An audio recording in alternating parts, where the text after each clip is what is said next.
एक समय की बात है। रहमतपुर नाम का एक गांव हुआ करता था, जहां एक किसान हुआ करता था और वो खेती कर अपना जीवन निर्वाह करता था। और इस साल उसका फसल अच्छा आया था, तो वो किसान सोचते हुए कहता है, इस बार तो फसल बहुत अच्छी हुई है। इतना अनाज है कि साल भर भी खत्म नहीं होगा। चलो कुछ अनाज बनिए को बेच देता हूँ। कुछ समय बाद किसान बनिया के पास जाता है और अनाज बेच पैसा लेता है। वाह, अच्छा पैसा मिल गया। अगर बाकी की खाली जमीन पर भी फसल लगा दूं तो और भी कमाई होगी।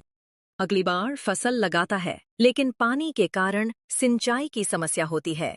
किसान परेशान होकर कहता है, अब क्या करूं? खेतों में पानी तो बिल्कुल नहीं है। सब जगह खुदाई करवाई, लेकिन कहीं पानी नहीं मिला। भी पड़ोसी खेत में वह एक कुएं को देखता है। किसान उम्मीद से कुएं के पास जाता है।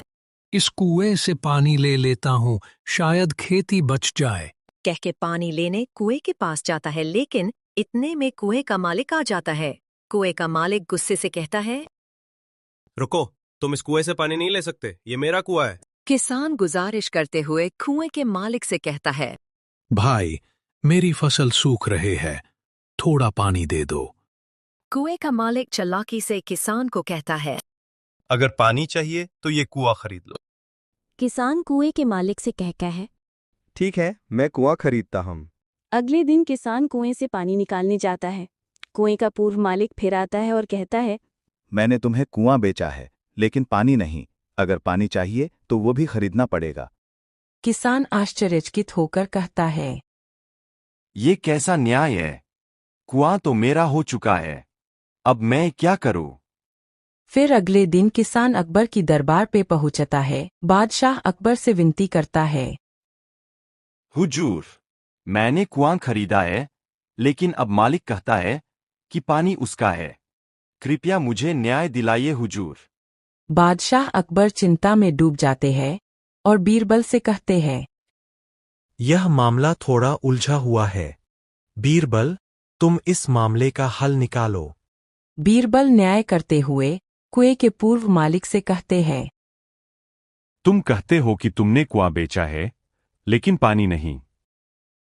उसके बाद पूर्व मालिक कहते हैं, जी हाँ, सिर्फ कुआं बेचा था। बीरबल तेज बुद्धि से सोच के कहे, तो फिर तुम्हारा पानी अब किसी और की संपत्ति में क्या कर रहा है? जितनी जल्दी हो सके अपना पानी वहां से निकाल लो, वरना किराया देना पड़ेगा। सभी दरबारी हंस पड़ते हैं और पूर्व मालिक शर्मिंदा हो जाता है। बादशाह अकबर गंभीर होकर कहते हैं, ऐसी चालबाजी और धोखा देने की कोशिश दरबार में बर्दाश्त नहीं की जाती। इसे गुमराह करने के जुर्म में कारावास में डाल दिया जाए। अंततः किसी और को धोखा देने का प्रयास स्वयं के लिए शर्मिंदगी और सजा लेकर आता है। ईमानदारी ही सबसे बड़ा गुण है, दोस्तों।